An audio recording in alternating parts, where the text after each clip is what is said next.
Okay, buterevu oli ku Bokat TV nga bulijjo Sula Senyonga Mr. Mosquito hajititibya tubadde tuludde banga nga tetuwuliziganya bulungi nga communicate nga badde ejjo adde bikyatukutte naye nga omukolo kirungi nti mwagufunye ogwa Rema nga bwe gubaddewo wabula omukolo gwa Rema guzuusiza ebintu bingi nnyo abasinga mbadde temumanyi oba abalala babadde bawulira obuwulizi ekireetedde n'abantu okugamba nti obasanga kituufu Bebe Cool awadde ensonga ze lwaki teyajja ku mukolo gwa Rema.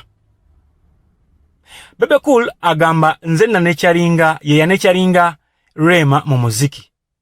Bw'aba muzadde nno abeera taata we ddala yazaalira ddala Rema kubanga yamusanga nga kaana kato n'akakwata n'akakuza bw'amala okukakuza ne kayingira ensiike ya music.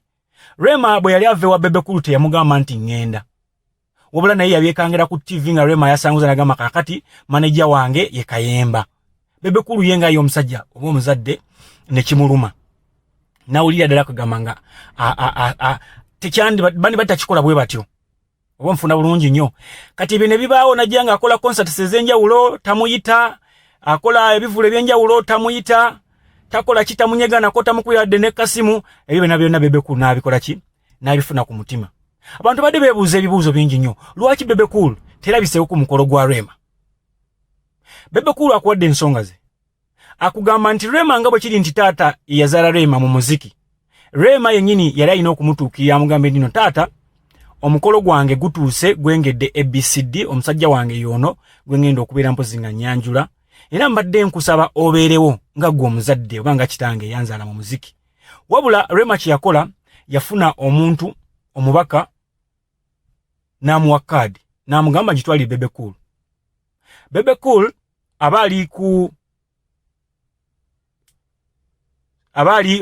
abaliko awamu afuna essimu okuva ew'omuntu ng'amugamba nti sebo gyebale kakati mbadde nina kaadi yo ekuyita ku mukolo gwa Rema nkusangewa. Bebe Cool naye kye yakola n'amugamba kaadi eyo nno olinza obutandaba wabula giteke ku radio Simba wenja okugijja.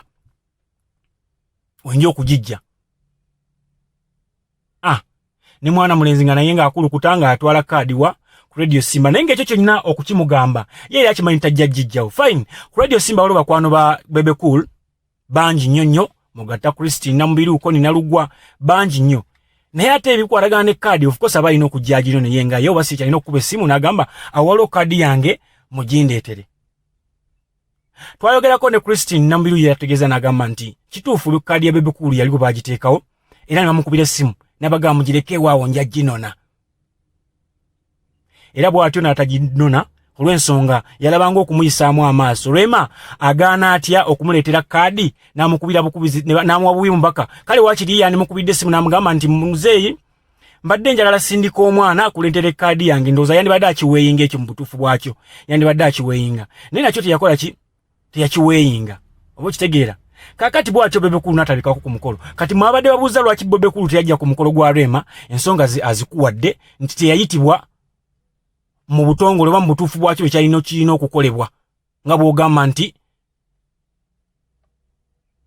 omwana ayise kitaawe oba mwayise kojja oba ayisaani oba otegedde wabula ate n'amutumira butubizi mubaka. Though wabadde abantu batandise okubeera nga babinaawuza nga bagamba Bebe Cool awulira ebbuba olw'okuba nti Rema yafumbiddwa omusajja oyo lwa nsonga neera bwe yawulira nti Rema afumbidde wa Kenzo era teyakyagala yakyogera bubi nnyo n'akivumirira abantu batandika okugamba eryo bbuba. Kituufu Rema baali beeyagala ne Bebe Cool nga Bebe Cool akuza kaana ke nga bw'ogamba nti nkuliriza akaana kange nga bw'omanyi lumondo omukulu manya lumondo omuto akula na muggo. Therefore Bebe Cool n'atagendayo ng'awulira ebbuba olwa Hamza.